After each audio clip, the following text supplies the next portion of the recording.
you start and tell us a little bit about The Edge of Falling, what the story is. Okay. The Edge of Falling is about a girl, Kaggy Caulfield, who is coming to terms with her role in the death of her younger sister. The book opens in August. In January, her younger sister passed away. And in May, she saved a girl's life from jumping to her death from the roof of her New York City apartment building. But nothing is really as it seems, and as the novel progresses, we get led in more into what happened that night in January and also what happened that night in May. So I wanted to start off by talking to you a little about kind of the ideas of fate and free will, because I've noticed that it's something that you grapple with a lot in your work.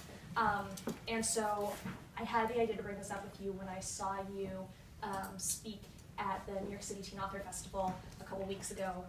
You were on a panel there, which was really good. And you said something that I tweeted, which is shocking.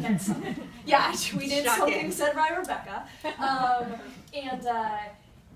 But what you said is life isn't something that just happens to us, it also happens through us and by us. And that was... Sounds so smart when you say that.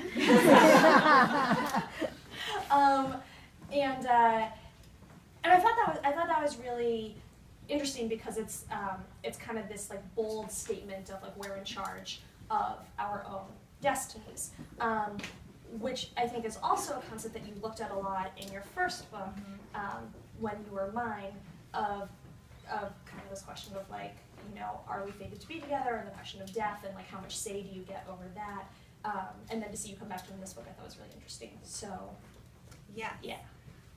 A friend of ours who's here tonight, but I won't call her out in case I give her advice wrong, but she'll know, said to me once that every writer is really interested in exploring like one or two themes, and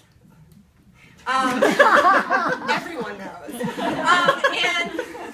And people in the audience are like, yeah. Who in here is so wise? And I think it's really true. I mean, the theme that I'm really interested in exploring is choice versus fate and destiny. How much in our life do we have control over, and how much in our life happens beyond our control? It just happens to us. And I think in my first book, in When You Were Mine, Rosalind was really on a journey to realize that she had free will, that she had choice, that it wasn't just about fate and destiny, that she had some say over her life. And I think in some ways, Kaggy in The Edge of Falling is on an opposite quest, to understand that some things are beyond our control, and that a part of life is making peace with that. So, but I think ultimately what I really hope to come to, and what I hope that my narrators come to, is the idea that we can't always choose what happens to us, but we can choose how we react to what happens. Right. Yeah.